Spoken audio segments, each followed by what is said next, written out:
अपने पाक कलाम में जो हुक्म इरशाद फरमाया, फरमाया या अय्युहल्लज़ीना आमनू, ए ईमान वालो। खिताब रब ने ईमान वालों से किया।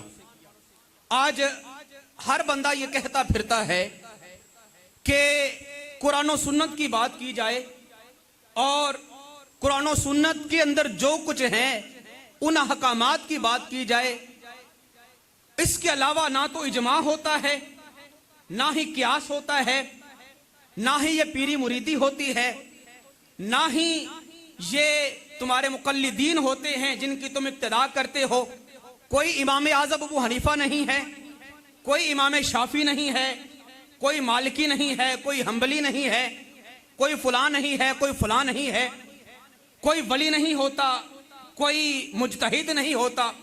सिर्फ कुरान और सुन्नत की बात की जाए और कुरान और सुन्नत में जो कुछ है उसी की ही पैरवी की जाए।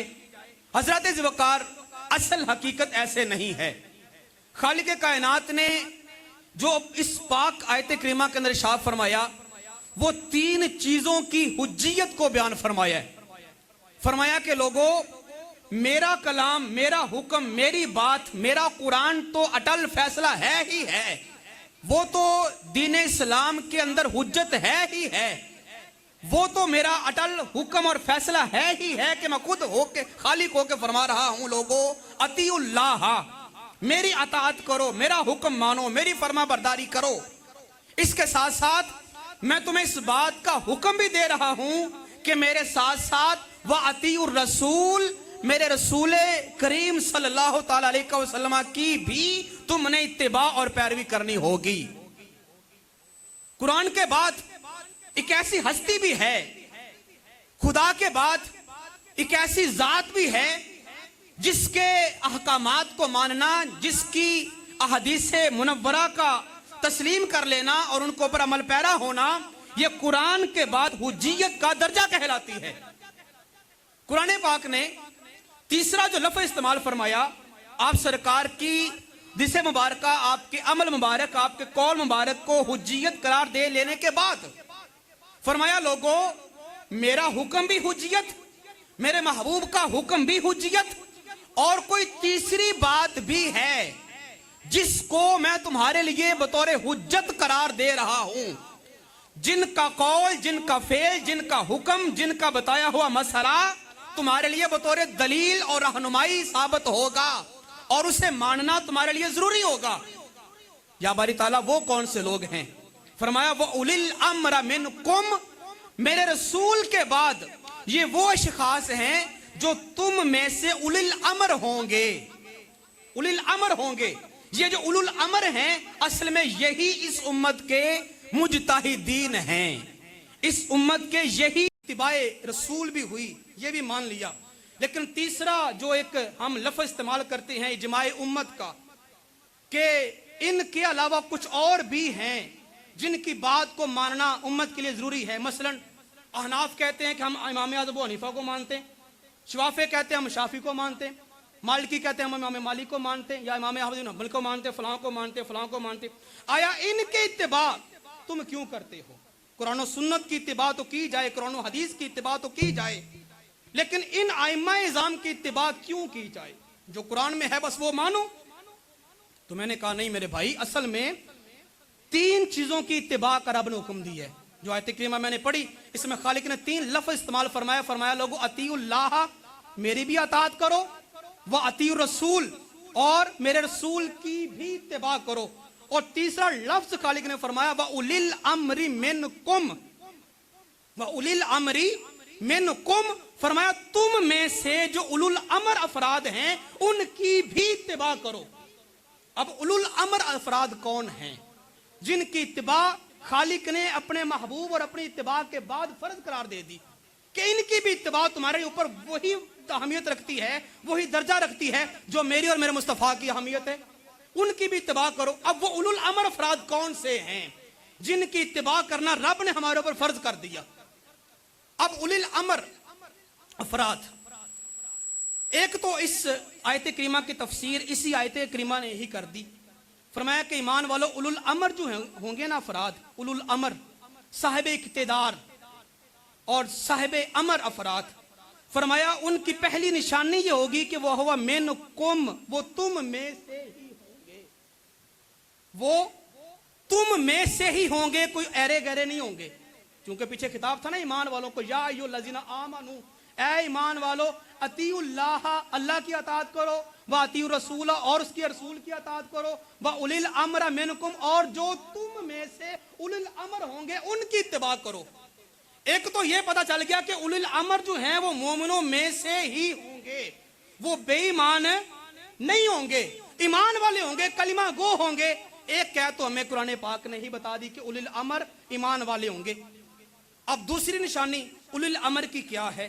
बुखारी शरीफ में सरकार का फरमाने निशान है। आप सरकार ने शाह फरमाया कि लोगों,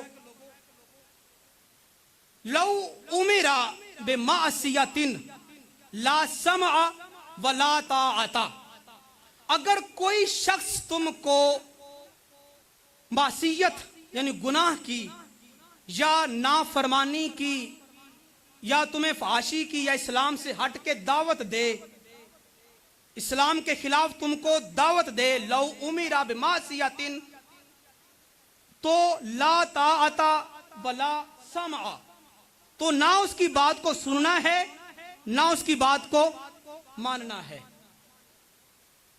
क्या फरमाया कि अगर कोई बंदा तुम्हें इस्लाम के खिलाफ दावत दे तो उसकी बात को सुनना भी नहीं और उसकी बात को मानना भी नहीं।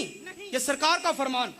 फरमाया कि ऐसा शख्स जो इस्लाम के खिलाफ भी बात ना करे, उसकी बात इस्लाम के मुताबिक हो और हो भी मिनकुम, तुम्ही में से मोमिन हो, मोमिन भी हो, बात भी इस्लाम के मुताबिक करे, इस्लाम के मिजाज के मुताबिक करे। मौला अगर ऐसा बंदा हमें मिल जाए जो इस्लाम की बात करे, मोमिन हो और नाफरमानी की, बेअदबी की, गुस्ताखी की और गुनाहों की बात भी ना करे, फिर उसकी बात की अहमियत क्या है, उसकी बात का दीन इस्लाम में जो ना वो एक दर्जा क्या है। आप सरकार ने फरमाया अगर ऐसा शख्स तुमको मिल जाए जिसकी हर बात दीन इस्लाम के मुताबिक हो, चकराए ना।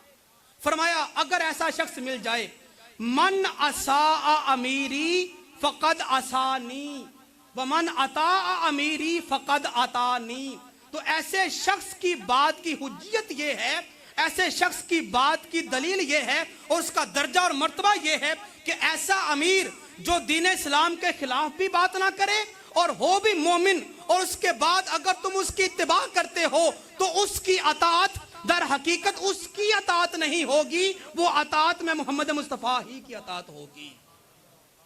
मन अता अमीरी फकद अता अनी, जिसने ऐसे अमीर की अताअत की, अपने हुक्मरान की, अपने फर्म जो ना मुती की और अपने मुत्तबा की अताअत की, गोया उसने उसकी नहीं मैं मोहम्मद की ही इत्तिबा की। और जिसने उसकी नाफरमानी की जो दीन के मुताबिक तुम्हें हुक्म बता रहा है और मानने वाले ने उसकी बात को ना माना, मानने वाले ने उसकी बात को ना माना, फकद आसानी, गोया उसने उसकी बात को नहीं माना, मैं मोहम्मद की बात को नहीं माना। दूसरे एंगल से अगर हम देखें, अताअत खुदा पहले थी, फिर अताअत मुस्तफा थी, फिर अताअत उलुल अमर आ गया। अगर हम इसको उल्ट समझ से देखें तो इसका मफहूम यह बनता है कि सरकार ने फरमाया लोगों, अमीर की अताअत, अपने मुक्तदा की अताअत और अपने मुता की अताअत और अपने मुकल्लद की अताअत, सरकार ने फरमाया असल में ये उसकी अताअत नहीं, ये मैं मोहम्मद ही की अताअत है, ये मेरी ही अताअत है। और सरकार की अताअत का हुक्म क्या है? सरकार ने फरमाया मैं जो, रब ने फरमाया मैं योते रसूला फकद अता अल्लाह, जिसने रसूल की अताअत कर ली उसने अल्लाह की अताअत कर ली। तो गोया उलुल अमर की अताअत करना सरकार ही की अताअत करना, और सरकार ही की अताअत करना असल में अल्लाह ही की अताअत करना। समझ आ गई ना? तो माना यह बना के इजमाए उम्मत जो है, आइम्मा कराम, मुजतहिदीन, सलफ सालिहीन, इनके इत्तिबा करना असल में अगर दीन के मुताबिक हो तो हम रसूल पाक ही की इत्तिबा कर रहे होते हैं, और इनकी इत्तिबा के अंदर ही सरकार की अहमियत पोशीदा है और सरकार की अहमियत के अंदर ही की खुदा के अंदर पोशीदा है। अल्लाह बस समझने की तौफीक अता फरमाए। वाह।